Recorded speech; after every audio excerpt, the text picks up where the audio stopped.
5:30 in the morning on July 31st, 2022.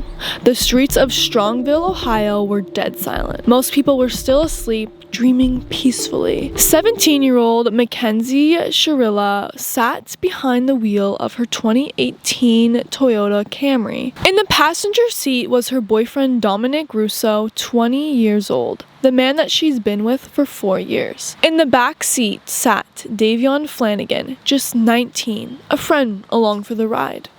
They were coming home from a party. It should have been the end of a long night.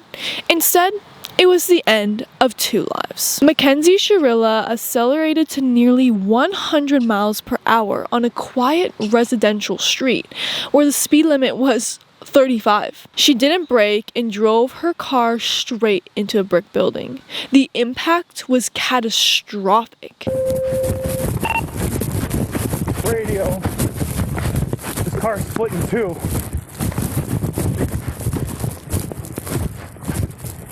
Radio, there's an occupant inside. Send us some squad now. We gotta bust the window out. Send us some more units. Any more units to progress now, Anita? Now! What are we doing? 31's one up. 60 on Westwood, on the 3 on Alameda. This is not a fresh accident either. She's been here for a while.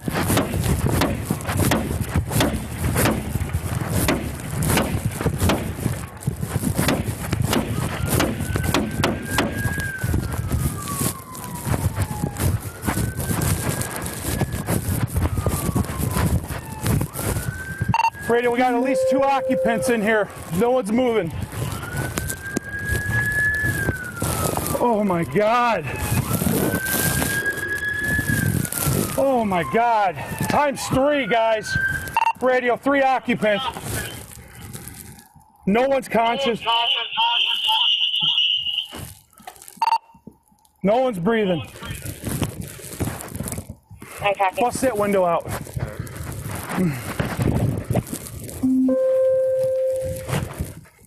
Rookie.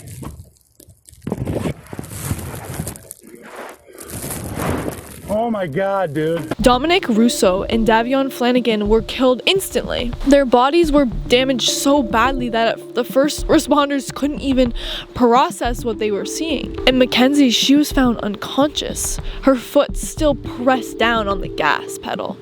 Her body broken, but alive. Everyone just thought it was a tragic accident. A teenager who had too much to drink, maybe fell asleep at the wheel, maybe she was high. The car had psilocybin mushrooms in it. All 3 had marijuana in their systems. It was easy to write it off as a tragedy of the youth, but then the data started talking. The car's event data recorder, the black box, told a very different story. It showed that Mackenzie had never applied the brakes. Not once, not even a tap. The accelerator was pressed down at full force. The car was accelerating as it was approaching the building, not slowing down. And here's the chilling part. Investigators discovered that Mackenzie had visited the exact location just days before the crash. It wasn't an accident, it was a rehearsal. As detectives dug deeper, they uncovered the toxic truth of Mackenzie and Dominic's relationship. It had been turbulent for years, on again, off again, filled with escalating fights and threats. Dominic's mother, Christine, testified that in the months leading up to the crash, Mackenzie had become increasingly possessive, increasingly volatile, and then that there was a threat. Just 2 weeks before the crash, Mackenzie had been driving with Dominic in the car when she turned to him and said, "I'm gonna wreck this car right now." Video footage from July 2022 captured audio of Mackenzie threatening to force her way into Dominic's house. This wasn't a relationship, it was a countdown. After the crash, Mackenzie texted Dominic's mother. She claimed she remembered nothing. Quote, "I remember turning onto the street and then my vision fades to black," end quote. She wrote, quote, "It literally kills me to not be able to remember anything. I promise I would tell you," end quote. But the car's data told a different story. a story of intent, of premeditation, of murder. Mackenzie Shirilla was arrested in November 2022. She pled not guilty, claiming she had no memory of the event. Her defense team argued that she had POTS, a blood circulation disorder that caused fainting.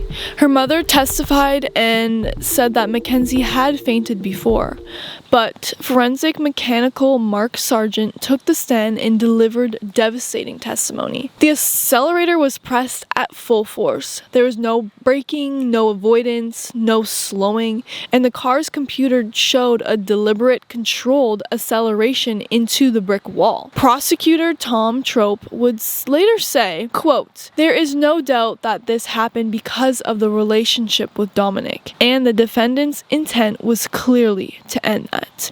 And she took everyone that was in that car with her," end quote. In August 2023, Cuyahoga County Common Pleas Judge Nancy Margaret Russo delivered her verdict. Mackenzie Shirilla was found guilty of murder, felonious assault, aggravated vehicular homicide. The judge's words would echo across the true crime forums and Netflix documentaries for years to come. Quote, "She morphs from a responsible driver to a literal hell on wheels as she makes her way down the street," end quote. Judge Rosario said, quote, "Mackenzie alone made the decision to drive the car, to drive in an obscure route.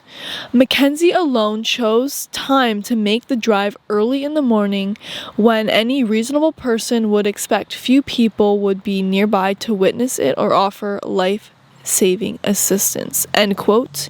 End quote. This was murder, end quote. Mackenzie Shirilla was sentenced to life in prison with the possibility of parole after 15 years. Her earliest possible release date would be October 29th, 2037. She'll be 33 years old. At her sentencing, Mackenzie spoke softly, quote, "I'm so deeply sorry. I would never let this happen or do it on purpose," end quote. But the data doesn't lie, the threats don't lie, and the rehearsal doesn't lie. Since entering the Ohio Reformatory for Women, Mackenzie has accumulated dozens of discipline violations. She appealed her conviction in 2024. The appeal was upheld. She took it to the Ohio Supreme Court. They declined to hear the case. In 2026, another appeal was denied. Some people still question whether the justice was truly served. The point to her age, to the POTS diagnosis, to the possibility that a teenager simply made a terrible mistake. But consider this. At 5:30 in the morning, on a dark street, with two young men trusting their lives with Mackenzie Shirilla, made a series of choices. She chose the route. She chose the speed. She chose not to brake. And two families were left to bury their sons. Dominic Russo was 20. Davion Flanagan was 19. They weren't just names in a court document. Dominic had a mother who loved him, friends who laughed with him, a future that was stolen in an instant.